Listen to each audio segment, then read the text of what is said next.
What up, Fight World? It's your boy Ego, back with some more boxing. So I did the report the other day. It was announced that Saul Canelo Alvarez would be facing Alfredo El Perro Angulo. And as you guys know, El Perro stands for the dog. And I hope you guys like my artwork. I'm thinking about submitting it to Golden Boy Promotions so they can use it for the fight campaign as promotion, use it for a flyer or something.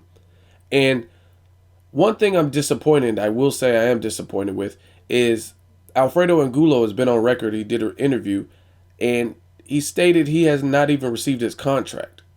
So I just think overall that's bad business. I think that's counting your eggs before it hatches. There's no point to announce a fight if it's not finalized, if it's not an actual done deal. I've seen stranger things happen. I've seen fights that were scheduled to take place and they had actually invested money, done press conferences, i.e. David Haye and Tyson Fury, and for whatever reason the fight doesn't happen. Or even with the Yuriorkis Gamboa and Brandon Rios fight. Brandon Rios went to the fucking press conference and Gamboa was a no-show. So to announce a fight in boxing and one of the fighters has not even signed their contract, I think that's bad business and unprofessional. So I don't understand that direction, especially when your fight is March 8th. Yesterday was January 8th, the birthday of Elvis. Elvis would have been 79. Rest in peace to the king of rock and roll. And we're running out of time. I just think that's poor execution, if you will, that Angulo has not seen nor signed his contract. Of course, he's going to take the fight. But again, it doesn't make sense to announce some shit if it hasn't been done. But this is what Alfredo Angulo had to say. I haven't gotten a contract yet, but hopefully what he said is true. I've had people calling me and congratulating me. I haven't got the official word. I would be grateful for the opportunity. He went on to say that this would be a big opportunity for me, but also for him. He would have a chance to prove he belongs with the true 154-pound fighters. And when asked about Edeslani Lara and why he feels coming off a loss to Lara, he is getting a shot at Canelo as opposed to Edeslani Lara. This is what Angulo had to say. I think it comes down to styles. I think that the style of Lara isn't what the fans want to see. I think they want to see a fight in the ring, and they know I will give them that. So, coming from the horse's mouth, that's from Angulo directly. Hasn't received a contract. He thinks he has a more exciting style or fan-friendly style, which is why he's getting the position.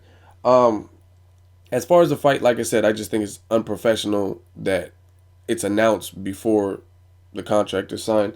Two, I like the fight. I think it's a good fight. Both fighters coming off of a loss.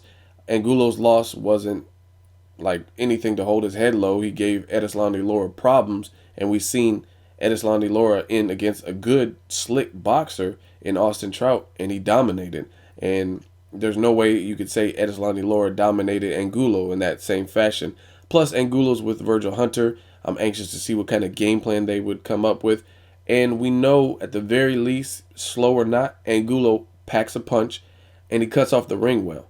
So, when it comes to boxing, I absolutely love to see a fighter pitted against different styles. That's how I know where to gauge them, based on fighting different styles. If you look at Mayweather, I could tell you he's a pretty complete fighter because I've seen him fight someone with speed like Zab Judah. I've seen him fight guys bigger than him like Canelo, who were undefeated. I've seen him fight southpaws like Robert Guerrero, who hadn't lost in a while. I've seen him fight guys that were taller than him, Diego Corrales. So I'm able to accurately gauge what his skill set is like. With Canelo, he's an up-and-coming talent. He's very young. And I want to see him against somebody who's his size, if not bigger, and possibly packs more of a punch than he does. And Angulo is that guy. I would say Angulo cuts off the ring very well. He listens to his corner, and he's with Virgil Hunter. So Virgil Hunter is very knowledgeable in the sport of boxing. So I'm anxious. I want to see what kind of game plan they come up with. And I don't recall the last time Canelo's been in there with someone who perhaps punches harder than him or just as hard. Floyd Mayweather, smaller fighter, so he's probably able to deal with Floyd's punches. Josecito Lopez, a career 140-pounder who moved up a ton of weight classes to face him. Alfonso Gomez, and the list goes on and on. Rhodes, Hatton, those people were a lot smaller than him. Angulo We know he's a certified 154 pounder, and he's given problems to Laura as well as Kirkland. Two styles that could be tricky based on the fact that Angulo is slow and flat footed. So I'm going to see Canelo. I think it's a perfect bounce back fight. Now, don't get me wrong, Edeslandi Lara deserves a title shot. He deserves an opportunity. Even though Canelo doesn't have a title, he just deserves a title shot. But there's other ways around it. You could have on the undercard Edeslandi Lara and Carlos Molina, have that rematch, see who's victorious, and then the winner gets Canelo. So I don't see what the big uproar is about. Canelo said he's fighting 3 times a year, and he's off of a loss. So I think it's a perfectly fine fight. I just wish the business was in order before they announced it. So hopefully everything goes through as planned, and we get to see this fight because I'm all for it. I think it's exciting. They're trying to make it pay-per-view, so I think it's much more exciting than other bouts. Edeslandi Lara definitely deserves a shot, but you got to look at it from a career standpoint. Why would Canelo's handlers put him in there against Edeslandi Lara when he just had problems with a similar style in Floyd Mayweather? Someone who's slick, someone who gives you different looks, someone who can box and is a technically sound boxer. Plus, Edeslandi Lara is a little bit bigger than Floyd, and he's a southpaw. So it just doesn't make sense unless you want to guarantee to put your fighter in a predicament where it's either sink or swim. And I don't think that's fair. And I would say that with anybody. Edeslandi Lara deserves a shot, but Canelo's no longer undefeated. If Canelo was undefeated, then absolutely he should fight Edeslandi Lara next. But let the man get his confidence back. I don't see why it's so hard. Yes, we want to see it. The motherfucker said he's fighting 3 times. So let's wait for that fight to happen. I think if all is well in the Angulo fight, then we will see the Edeslandi Lara. There's no reason, there's no promotional Cold War why the fight can't happen. But let him build himself back up.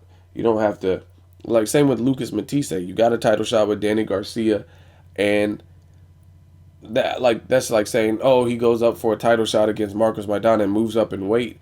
Like, yes, it's a fight I want to see, but is that the natural progression that he needs to take in order to get? Because if Lucas Matisse went up and fought Marcos Maidana in a new weight class and a power puncher, hell, it's a hell of a fight. However, if he loses, it's pretty much a wrap because we're in a sport where the fans are fickle. They're not going to stand by you. If you take 2 losses, they're quick to show you the front door. And I think a fighter going through that right now is Austin Trout. Austin Trout, tough schedule. He had fighters like Canelo's brother. Then he stepped up, fought Cotto in his backyard in New York, Madison Square Garden, and he beat him. He pulled the upset. Immediately after that, he went into the Canelo fight in Canelo's favor, I guess you could say. He was in Texas and high Hispanic Mexican population, and he lost that fight. Immediately after, he took on a tricky style in Edeslandi Lara, got dominated, got knocked down. Now people are like, oh, Trout's a bum. He sucks. He was washed up. He's overrated. He's garbage. So I don't see what some of you guys are expecting. If a fighter takes 2 back-to-back losses, you shun them. You banish them from boxing. You say they suck. They were never all that. They were overhyped. So-and-so exposed them or whatever the situation is. Yet, if they take a softer touch or an easier style opponent, then you criticize them for that. So it just lets me know that regardless of whatever the fuck happens, some of you will find a way to complain. Your challenge is not tight enough. Yet if they take a tough schedule and lose back to back, then they suck. So either way, it's like a catch-22. Let me know what you guys think on this topic. Like I said, for me, I just want the fight to happen with Angulo, and I hope the business is in order because it looks like Canelo opened his mouth prior to the fight happening, and they need to get this promotion on the road since the fight is March 8th. Let me know what you guys think. As always, hate, comment, or subscribe. Till next video, it's Ego signing off.